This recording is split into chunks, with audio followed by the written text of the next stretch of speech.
India did not have homegrown anti-radiation missiles to neutralize the enemy's ground-based radars and other communication equipment. The country has successfully tested its Rudram-2 anti-radiation missiles that can be fired from both Sukhoi Su-30 MKI and Mirage 2000 fighter jets. Defense Research and Development Organization's chief Dr. S.V. Kamat has confirmed the successful testing of the Rudram-2 missile. In October 2020, India test-fired its first indigenous Rudram anti-radiation missile developed for the Sukhoi Su-30 MKI fighter jet. Rudram-2 can be fired from both Su-30s and Mirage 2000s, enhancing the Indian Air Force IAF firepower considerably. It has a range of 300 kilometers.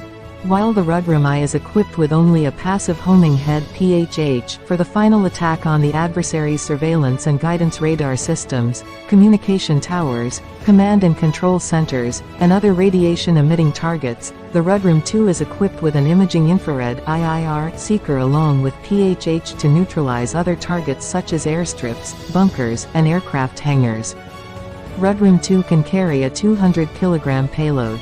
It can achieve a speed of Mach 5.5 and can be launched from altitudes ranging from 3 to 15 kilometers, according to DRDO. Despite its name, the missile has nothing to do with nuclear power or radiation. They are primarily air defense weapons, generally fired from the air to neutralize ground and ship targets. They home in on enemy radio emissions of radar stations used for detecting enemy aircraft and direct surface-to-air missiles.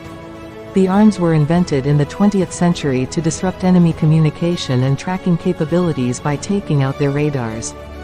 In 2001, India bought Kh-31s for its Su-30 MKI, including 60 Kh-31A and 90 Kh-31P. In July 2019, Sputnik News reported that India procured additional Kh-31 missiles. It is likely a reference to the more lethal D variant. The Indian Navy and the Indian Air Force both operate Soviet-built Kh-31 missiles. Russia claims a 98% success rate with the Kh-31PD over several dozen launches against Ukraine. The Russian Ministry of Defense, on several occasions, released videos of Su-35 and Su-30SM fighters equipped with the Kh-31PD missile. The Russian pilots call it supersonic death, as the missile is practically invulnerable to enemy anti-aircraft defenses due to its high speed and counterattack capability. Relevance of anti-radiation missile. Both Ukraine and Russian armies have deployed arms.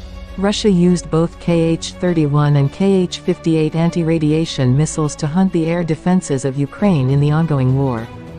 Kh-31 is the best-known anti-radiation missile of Russia and can be launched by tactical aircraft. It also has anti-shipping and ground-targeting versions. In November 2022, RUSI noted that Su-30SM and Su-35S jets frequently fired the Kh-31P and Kh-58 anti-radiation missiles to disable Ukrainian SAM radars. Commanders of the aviation and air defense units of the Ukrainian Air Force reportedly revealed several times that Kyiv had lost several Sa-11 and Sa-8 SAMs to the Kh-31P and Kh-58 missiles fired by Russian jets. There have been reports about Russia using a bait-and-hit strategy to destroy NATO-supplied radars in Ukraine. Russia has been luring them with Iskander and Kalibr missiles and then firing anti-radiation missiles after they light up, and presenting themselves as targets. The Russians will operate in groups of up to 10 aircraft, some of them or all 10 units were equipped with anti-radar missiles. The Buk M1 surface-to-air system can lock on only one target when firing, and at this time, another aircraft would shoot back with its Kh-31 or Kh-58. To respond to the threat of the anti-radiation missiles, the Ukrainian crews had to use the bite-and-run, shoot-and-scoop tactic, turning on the anti-aircraft equipment for a few seconds, shooting a missile at the enemy, and immediately shifting positions. The U.S. government quietly transferred AGM-88 HARM high-speed anti-radiation missile to Ukraine in 2022 under the Presidential Direct Authority. The missile has been launched by the existing aircraft of Ukraine, like MiG-29s and Su-27s.